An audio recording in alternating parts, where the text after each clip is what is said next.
জয় শ্রীকৃষ্ণ। রাধে রাধে। হরে কৃষ্ণ কৃষ্ণ কৃষ্ণ হরে হরে, হরে Ram Ram Ram Hare Hare. 16ই August শুক্রবার, অর্থাৎ আজ পবিত্রারোপণী একাদশীর দিন। বছরে 24টি একাদশী ব্রতের মধ্যে একটা শ্রেষ্ঠতম ব্রত হচ্ছে এই পবিত্রারোপণী একাদশী ব্রত। কিন্তু এই শুভতম এবং পবিত্র দিনে ভুলেও খাবেন না এই একটি খাবার। এই দিনে যে খাবারগুলো খাওয়া উচিত নয়, পাশাপাশি ব্রহ্মবৈবর্ত পুরাণে এই ব্রত প্রসঙ্গে বিশেষ মাহাত্ম্য কথা বর্ণনা করা হয়েছে। এই ব্রত পালন করলে বলা হয়েছে অপুত্রক হলেও পুত্র লাভ হয়, কাঙ্ক্ষিত অভীষ্ট পূরণ হয়। চলুন আমরা সেই প্রসঙ্গে জানার চেষ্টা করব। সকলের আজকের এই গুরুত্বপূর্ণ তথ্যগুলো জানা প্রয়োজন। সকলকে স্বাগতম জানাচ্ছি আমাদের এই ধর্মীয় তথ্যমূলক চ্যানেলে। আমরা চেষ্টা করি এই রকমই সনাতন ধর্মের গুরুত্বপূর্ণ তথ্যমূলক ভিডিওগুলো আপনাদের সামনে ব্যক্ত করতে এবং শেয়ার করতে। তাই আসুন কিছুক্ষণ সময় একসঙ্গে ধৈর্য ধরে আজকের এই পবিত্র রোপণী একাদশীর দিনে যে খাবারগুলো গ্রহণ করা উচিত নয় সেই প্রসঙ্গে জেনে নিই। যদি এই তথ্যগুলো জেনে আপনি সমৃদ্ধ হয়ে থাকেন, অবশ্যই একটা লাইক করে কমেন্টে ভগবান শ্রীকৃষ্ণ শ্রী বিষ্ণুর নামটি অথবা আপনার আরাধ্য দেবতার নামটি একবার হলেও লিখে যাবার অনুরোধ জানাচ্ছি। যদি বলা হয় বছরের মধ্যে সবথেকে পূর্ণময় দিন কোনটি, সেটি হচ্ছে হরিবাসর। আর হরিবাসর কাকে বলে? হরিবাসর হচ্ছে এই একাদশীর দিন বছরে 24টি একাদশী ব্রত পড়ে এবং যত প্রকার ব্রত হয়, যেমন দেবী দুর্গার ব্রত রয়েছে, মা কালীর ব্রত রয়েছে, মহাদেবের ব্রত রয়েছে, এইরকম যত প্রকার ব্রত হয়, এই সবের থেকে একাদশী ব্রতের মতো শ্রেষ্ঠ ব্রত আর নেই। একাদশী ব্রত সর্বশ্রেষ্ঠ, তাহার মধ্যে আবার এই পবিত্র রোপণী একাদশী ব্রত আরও মাহাত্ম্যপূর্ণ। কেননা অনেকের বিভিন্ন মনস্কামনা থাকে, দুঃখ দারিদ্রতা থাকে। তো বলা হয়েছে এই পবিত্র রোপণী একাদশী ব্রত যে ব্যক্তি পালন করবে তার মনস্কামনা এবং অভীষ্ট পূরণ হবে। যদি সে অপুত্র হয়, এমন হয়ে থাকে যে এই জন্মে কোনো পুত্র সন্তানই নেই, অনেকগুলো কন্যা সন্তান, তো অনেকে আবার কন্যা সন্তান হলে সুখী হতে পারে না, এমনও হয়। মনে রাখবেন, প্রকৃতির নিয়ম, ভগবান যা দিয়েছে তাই নিয়ে সন্তুষ্ট থাকা উচিত। অনেকেই কন্যা সন্তানকে ভালোবাসে না, এই কারণে কন্যা কেন হলো? ভগবান দিয়েছেন দান, এটা আমার নিজের কর্মফল, অপরকে দোষ দিয়ে লাভ নাই। এই জন্মে যদি একটা পুত্র সন্তান না হয়, অপুত্রক হয়, এটা পূর্বজন্মে হয়তোবা কোনো না কোনো সময় সে পাপ করেছে, যে কর্মফলের দরুন ভগবান তাকে কোনো সন্তান দিচ্ছে না। নিঃসন্তান হলেও দুঃখ করা উচিত নয়, এতে ভগবানের কোনো দোষ নেই। তো এক রাজা ছিল, ব্রহ্মবৈবর্ত পুরাণে পাওয়া যায় একটা কাহিনীতে। সেই রাজার কোনো সন্তানই ছিল না, কিন্তু এই পবিত্র রোপণী একাদশী ব্রত পালন করার ফলে সেই রাজারও সন্তান লাভ করেছেন, পুত্র সুখ লাভ করেছিলেন। মনে রাখবেন, এই রকম একাদশী ব্রত পালন করার ফলে, ভগবানের পুজো করার ফলে, বিশেষ করে মহাদেবের কিছু ব্রত রয়েছে, সেগুলো পালন করার ফলেও মহাদেবের কৃপায় লাভ হলে জগতের অসাধ্য আর কিছুই থাকে না। ভগবানের কৃপা তুষ্ট সন্তান আজকের এই কাহিনীতে এই রাজাও পেয়েছিলেন। এই পবিত্রারোপণী একাদশী ব্রত পালন করার ফলে সেই জন্য অনেকে আবার এই একাদশীকে পুত্রদা একাদশী বলেও থাকেন। তো যাই হোক, এই একাদশী কিন্তু পূর্ণময় ব্রত। যে ব্যক্তি এই একাদশী ব্রত অর্থাৎ মহিমা কথা শুধু ভক্তি ভরে পাঠ ও শ্রবণ করবে, ভক্তিপূর্ণভাবে, বলা হয় যে সেই ব্যক্তি বাজপেয় যজ্ঞের ফল লাভ করে। অর্থাৎ বাজপেয় যজ্ঞ করলে যে ফল লাভ হয় সেই সমান ফলের ভাগীদার হতে পারবে। যজ্ঞের অনেক মহিমা। সত্যযুগে ছিল ধ্যান, ত্রেতা যুগে যজ্ঞ ছিল, দ্বাপর যুগে পূজা অর্চনা এবং কলিযুগে কেবলমাত্র ভগবানের নাম নেওয়াকেই যুগধর্ম বলা হয়েছে। তো ত্রেতা যুগে যাগযজ্ঞ হলেও কলিযুগেও কিন্তু যজ্ঞ করা উচিত। এই যে যেমন বিবাহ করার সময় প্রজাপতি যজ্ঞ হয়, আবার পূজাতে যজ্ঞ বা হোমযজ্ঞও হয়। সত্যযুগের মানুষেরাও বিভিন্ন রাজরাজারা অশ্বমেধ যজ্ঞ করত। গোমেধ যজ্ঞ রয়েছে। ভগবানকে প্রাপ্ত করার জন্য পুত্ররূপে রাজা দশরথ মহারাজ পুত্রষ্টি যজ্ঞ করেছিলেন। তো এই রকম বিভিন্ন প্রকার মহান মহান যজ্ঞ রয়েছে, সেগুলো অভীষ্ট পূরণ করে। তার মধ্যে একটা যজ্ঞ হচ্ছে বাষ্পেয় যজ্ঞ। এই যজ্ঞটি করলে যে ফল লাভ হয়, শুধুমাত্র এই পবিত্রা রপণী একাদশী ব্রত কথা ভক্তি ভরে পাঠ এবং শ্রবণ করলে সেই সমান ফল লাভ হয়। এই জন্যই সনাতন ধর্মে নববিধা ভক্তির মধ্যে সর্বশ্রেষ্ঠ হচ্ছে শ্রবণম। শ্রবণ করলে মঙ্গল সাধিত হয়। আমরা প্রথমেই জেনে নিচ্ছি এই একাদশী ব্রত পঞ্জিকা অনুসারে অনেকেই আছে একাদশীর তিথিটা জানতে চান, যে একাদশীর মূল তিথি সেটি কখন থেকে শুরু হচ্ছে। একাদশী শুরু হচ্ছে মূলত 15ই আগস্ট বৃহস্পতিবার দিবা 6:13 থেকে শুরু হচ্ছে এই একাদশী ব্রত, এবং একাদশী ব্রত থাকবে 16ই আগস্ট শুক্রবার সকাল 6:05 পর্যন্ত। সেই জন্য উদয়া তিথি মেনে এই ব্রত পালন করতে হবে, অর্থাৎ শুক্রবারে। তাহলে সবাই শুক্রবারে পালন করবেন এই একাদশী ব্রত। আপনি সব নিয়ম মেনে সুন্দরভাবে একাদশী ব্রত পালন করলেন, কিন্তু যদি সঠিকভাবে পালন না করেন, পালন মানে কি? পালন মানে হচ্ছে যখন ব্রত ভঙ্গ করে, সেই বিষয়টিকেই পালন বলে। এই পালন করার একটা নির্দিষ্ট সময় থাকে। বিভিন্ন স্থানের পঞ্জিকার নিয়ম অনুসারে বা বিভিন্ন স্থানের সময়সূচি অনুসারে একটা নির্দিষ্ট সময় থাকে। সেই সময় অনুসারে প্রত্যেকের পালন করে নেওয়া অতি প্রয়োজন। তো এই পবিত্র রপণী একাদশীর পালন করতে হবে পরের দিন, অর্থাৎ শনিবার সকাল 5:34 থেকে 8:37 মধ্যে। এই সময়টুকুর মধ্যে আপনারা পালন করে নেবেন একাদশী ব্রতের। এবং এই দিনে ব্রত করার নিয়ম কি আমরা অনেকেই জানি, তারপরেও সংক্ষেপে বলি। মনে রাখবেন একাদশীর দিনে অবশ্যই সর্বপ্রথম হচ্ছে একাদশীর দিনটি উপবাস করা। দেখুন, উপবাস বলতে অনেকেই হয়তো না খেয়ে থাকাকে বোঝায়, কিন্তু তা ঠিক নয়।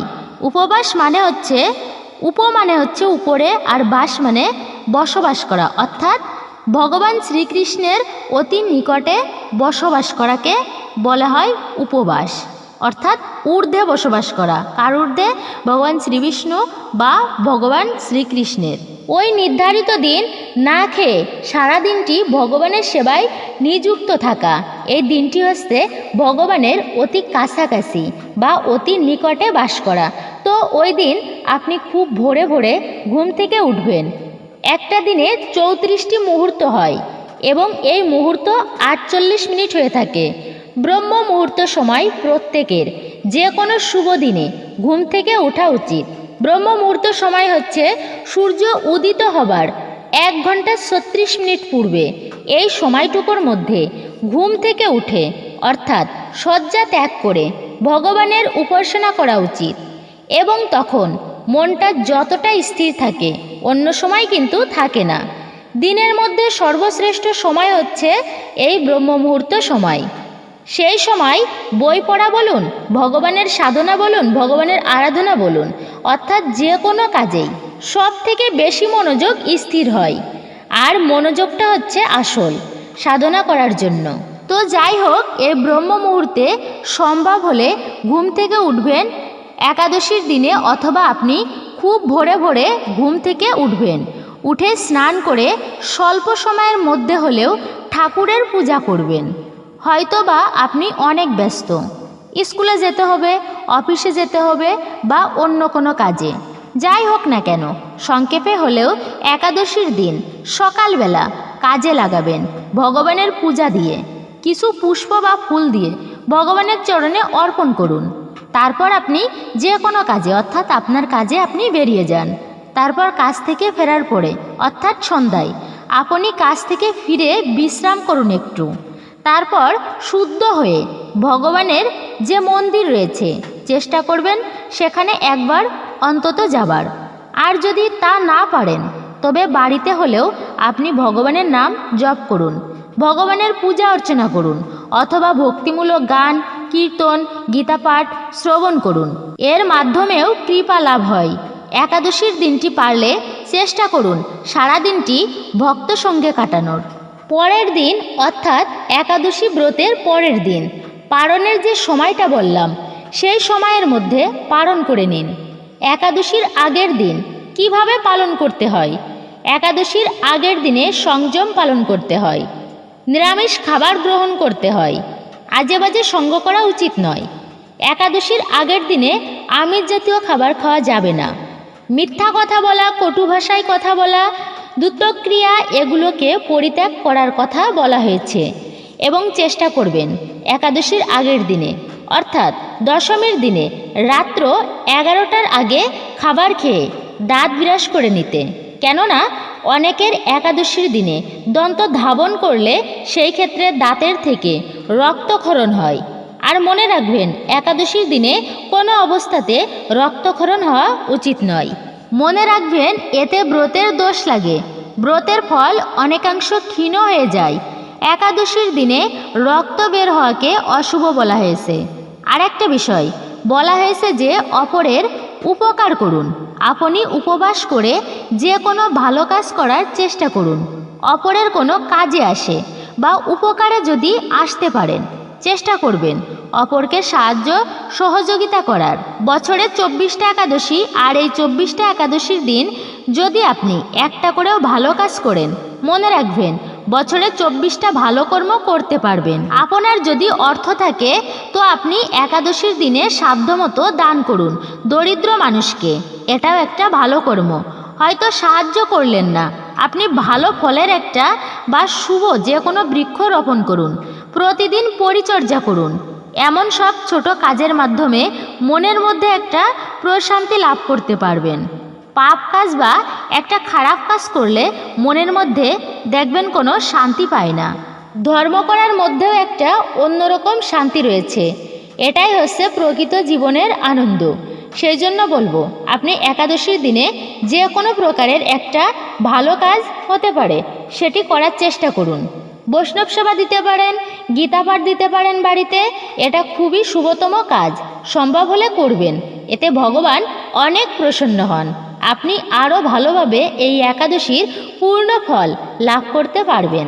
এই দিনে আরেকটা কাজ করবেন, তা হচ্ছে এই একাদশীর দিনটি হচ্ছে শ্রীহরির দিন। ভগবানের মন্ত্র জপ করবেন। কলিযুগের যুগধর্ম হচ্ছে হরে কৃষ্ণ মহামন্ত্র। আপনারা অনেকেই জানেন এই মহানামের যে কতটা প্রতাপ, কতটা শক্তি সে আমরা খুব কম লোকেই জানি। এই মন্ত্রের এত শক্তি যে ভগবানকে পর্যন্ত বশীভূত করতে পারে। সেই জন্য হরে কৃষ্ণ কৃষ্ণ কৃষ্ণ হরে হরে, হরে রাম রাম রাম হরে হরে অনেকেই জপ করেন।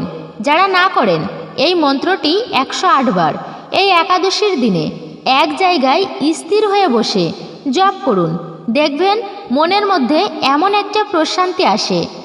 এই যে মনকে শান্ত করার জন্য এই কৃষ্ণ মন্ত্র জপের উপরে শ্রেষ্ঠ কোনো উপায় আর নেই। যদি আপনি কোনো ক্ষেত্রে হতাশ হয়ে পড়েন, নীরবে নিবৃত্তে বসে এক মনে এই মন্ত্রটি জপ করুন। আশা করি একটুকু হলেও এর যে দিব্য ফল আপনি নিজেই অনুভব করতে পারবেন। এরপর একাদশীর দিন বিভিন্ন প্রকার ফল খাওয়া যায়, এটা শাস্ত্রসম্মত। যদি পারেন নির্জলা ব্রত পালন করবেন, তা না হলে যে কোনো প্রকার ফল খেতে পারবেন। সেই সঙ্গে আপনি যদি ফল খেয়ে না হয় তবে আপনি সবজি দিয়ে তরকারি করেও খেতে পারেন, যেমন আলুর দম রান্না, মিষ্টি আলুর সেদ্ধ, কাঁচকলা, পেঁপে এই সমস্ত সবজি হিসেবে রান্না করে খেতে পারেন ভগবানকে ভোগ নিবেদন করে। তারপর তা খেতে পারেন, অর্থাৎ সেই প্রসাদ দিয়েও আপনি ব্রত পালন করতে পারেন। অনেকেই এমন বলে থাকে, আরে একাদশীর দিনে যদি খাওয়াই হয় তাহলে সে ব্রত করে কি হবে? দেখুন, তারা নিজে তো ব্রত করবেন না, অন্যের মনে বিভ্রান্ত তৈরি করবে। একাদশীর দিনে যারা ফল আহার করে, সবজি খায়, এসব দেখে অনেকেই বলে থাকে একাদশীর দিনে যদি খাবারই খেলাম তাহলে ব্রত কোথায় হলো। তো ভক্তবৃন্দ, একাদশীর দিনে এই সমস্ত খাবার খাওয়ার বিধান রয়েছে। বিভিন্ন প্রকার সবজি, কাঁচকলা, পেঁপে, মিষ্টি কুমড়া, মিষ্টি আলু এবং যে কোনো প্রকার ফল খেতে পারবেন। ওই দিন মূলত হচ্ছে ভগবানের সেবা করে কাটানো উচিত এবং বলা হয়েছে পবিত্র গ্রন্থ পাঠ। সনাতন ধর্মের শ্রীমদ্ ভগবত গীতা সনাতন ধর্মের শ্রেষ্ঠ ধর্মগ্রন্থ। 700টি শ্লোক রয়েছে। অনেকেই অধ্যয়ন করি না বা করতে পারি না। গ্রন্থ অধ্যয়ন করা উচিত, পাঠ করা উচিত, শ্রবণ করা উচিত। আমরা গীতাকে মন্দিরে বা ঠাকুরের আসনে রেখে দিই, পূজা করি, অথচ পাঠ করি না। গ্রন্থের পূজা কাকে বলে? গ্রন্থের পূজা তো তখনই হয় যখনই আপনি ভক্তি ভরে প্রণাম করে মন দিয়ে অধ্যয়ন করবেন। সেই জন্যই বলবো, যদি আপনি অন্য সমস্ত দিনে গীতা পাঠ বা গ্রন্থ পাঠ না করলেও অন্তত পক্ষে এই শুভ দিনে চেষ্টা করবেন শাস্ত্র আদি পাঠ করতে। একাকী বা সবাইকে নিয়ে করুন সন্ধ্যাকালে। যেমন এই যে পবিত্রা রোপণী একাদশীর যে মহিমা, যারা পরিবারের আছেন সকলেই মিলে এই একাদশী ব্রত মাহাত্ম্য কথা পাঠ করুন বা শ্রবণ করুন। সন্ধ্যাকালে ঠাকুর পুজো করুন, এর মাধ্যমেও বিশেষ কৃপা লাভ হয়। এই ব্রতের ফল অনেকাংশেই লাভ করা যায়, তবে এই দিনে সম্ভব হলে অবশ্যই দান করবেন। এবার আসুন এই পবিত্রারোপণী একাদশীর ব্রত মাহাত্ম্য কথা জেনে নিই। এই ব্রত মাহাত্ম্য কথা শ্রবণেও যথেষ্ট পূর্ণফল লাভ হয়। বলা হয়েছে শ্রবণে বাজপেয় যজ্ঞ করলে যে ফল লাভ হয় সেই সমান ফলের ভাগী হয় বা সেই ফল লাভ করা সম্ভব। এই ব্রত মাহাত্ম্য পাঠ বা শ্রবণ করার ফলে আসুন না আরও কিছুক্ষণ সময় ধৈর্য ধরে এই ব্রত মাহাত্ম্য শ্রবণ করি। পবিত্রারোপণী একাদশী ব্রত মাহাত্ম্য। একদিন মহারাজ যুধিষ্ঠির ভগবান শ্রীকৃষ্ণকে জিজ্ঞাসা করলেন, হে প্রভু, শ্রাবণ মাসের শুক্লপক্ষের একাদশীর নাম কি? তা কৃপা করে আমাকে বলুন। শ্রীকৃষ্ণ বললেন, হে মহারাজ, এখন আমি সেই পবিত্র ব্রত মাহাত্ম্য বর্ণনা করছি। মনোযোগ দিয়ে তা শ্রবণ করুন। যা শোনা মাত্রই বাজপেয় যজ্ঞের ফল লাভ হয়। প্রাচীনকালে দ্বাপর যুগের শুরুতে মহিজিৎ নামে এক বিখ্যাত রাজা ছিলেন।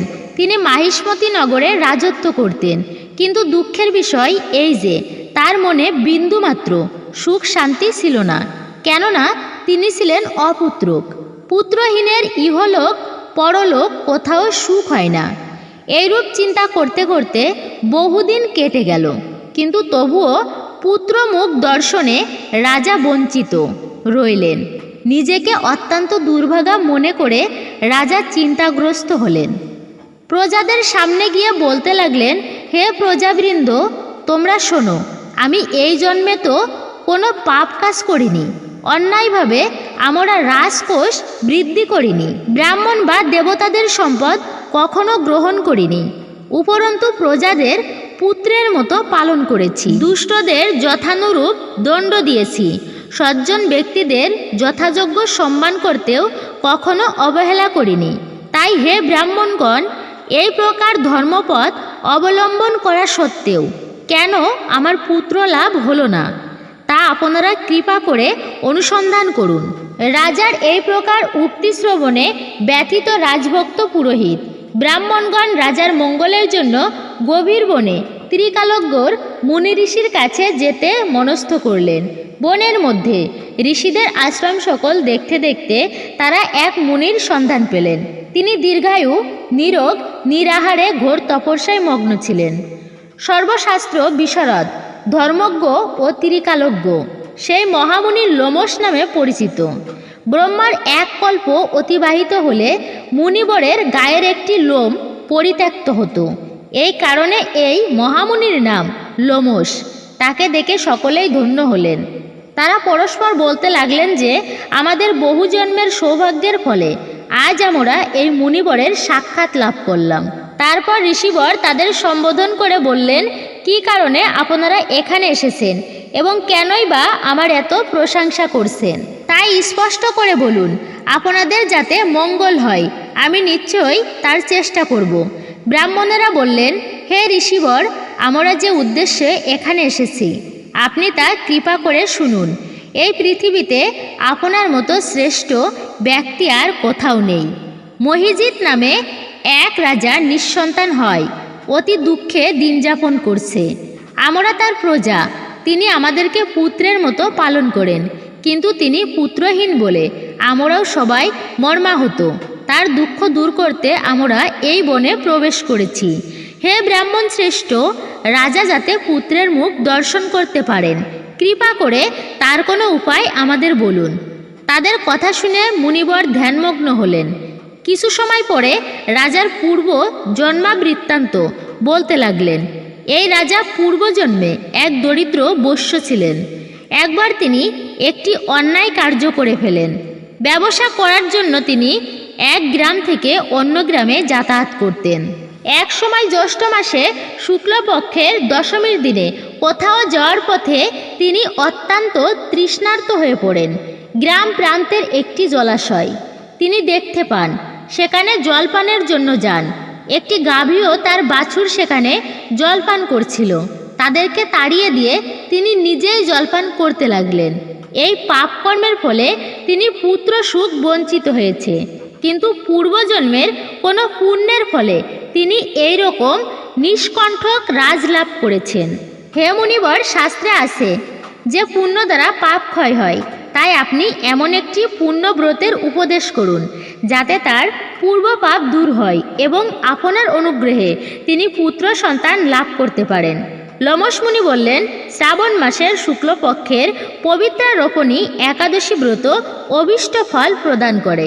আপনারা যথাবিধি তা সকলে পালন করুন। লোমশ মুনির উপদেশ শুনে আনন্দচিত্তে গৃহে প্রত্যাবর্তন করে তারা রাজাকে সে সকল কথা জানালেন। তারপর সকলে মিলে মুনি ঋষির নির্দেশ অনুসারে ব্রত পালন করলেন। তাদের সকলের পুণ্যফল রাজাকে প্রদান করলেন। সেই পুণ্য প্রভাবে রাজমহিষী গর্ভবতী হলেন। উপযুক্ত সময়ে বলিষ্ঠ সর্বাঙ্গ সুন্দর এক পুত্র সন্তানের জন্মদান করলেন। ভবিষ্যত্তর পুরাণে এই মাহাত্ম্য বর্ণিত হয়েছে। এই ব্রত মাহাত্ম্য যিনি পাঠ বা শ্রবণ করবেন তিনি সমস্ত পাপ থেকে মুক্ত হবেন এবং পুত্র সুখ ভোগ করে অবশ্যই দিব্যধাম প্রাপ্ত হবেন। তাই আমরা সবাই এই একাদশী ব্রত পালন করি এবং অন্যদেরকেও একাদশী ব্রত পালনে উৎসাহিত করি। তো এই ছিল পবিত্র রোপণী একাদশীর মাহাত্ম্য। আশা করি বুঝতে পেরেছেন এই ব্রত পালন করলে আমরা কী ফল লাভ করতে পারি। এবার আসুন জানি এই শুভতম এবং পবিত্রতম দিনে কোন খাবারগুলি খাওয়া উচিত নয়।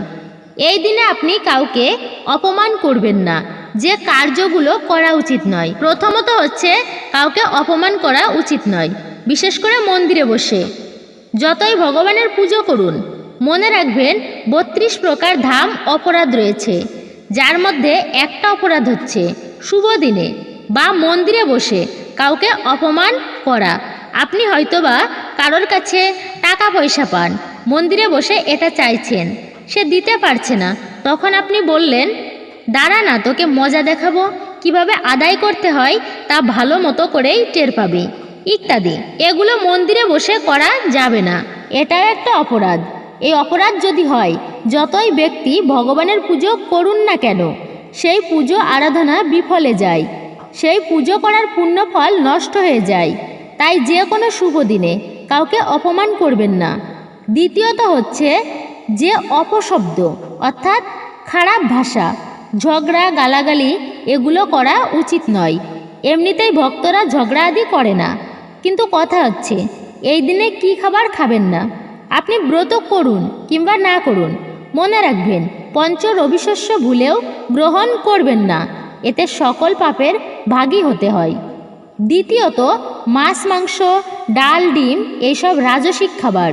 এই রাজসিক খাবার যে বাড়িতে শুভতম দিনে রন্ধন করা হয় সেই বাড়িতে লক্ষ্মী হানি হয়। তাই একাদশীর দিনে মাছ, মাংস, পেঁয়াজ, রসুন এগুলো কখনোই ভক্ষণ করা উচিত নয়।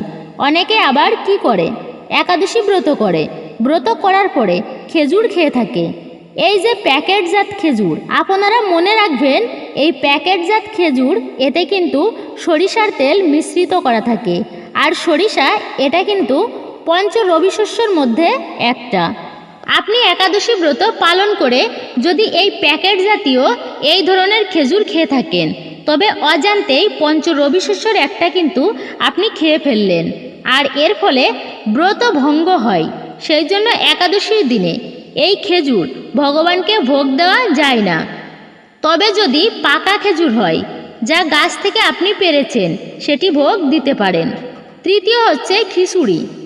যদি কেউ অসুস্থ হয়, তবে অনেক সময় অনেকেই খিচুড়ি খায়, তবে মনে রাখবেন যে কোনো প্রকার খিচুড়ি হোক না কেন একাদশীতে গ্রহণ করা যাবে না, এটাও একটা রবি শস্যের মধ্যেই পড়ে। আবার এই যে সেমা চাল, সেটিও খাওয়া যায় না একাদশীর দিনে। এছাড়াও ধূমপান, মদ্যপান, কোনো নেশা জাতীয় খাবার একাদশীর দিনে খাওয়া যাবে না, সম্পূর্ণরূপে বর্জিত। জয় শ্রীকৃষ্ণ।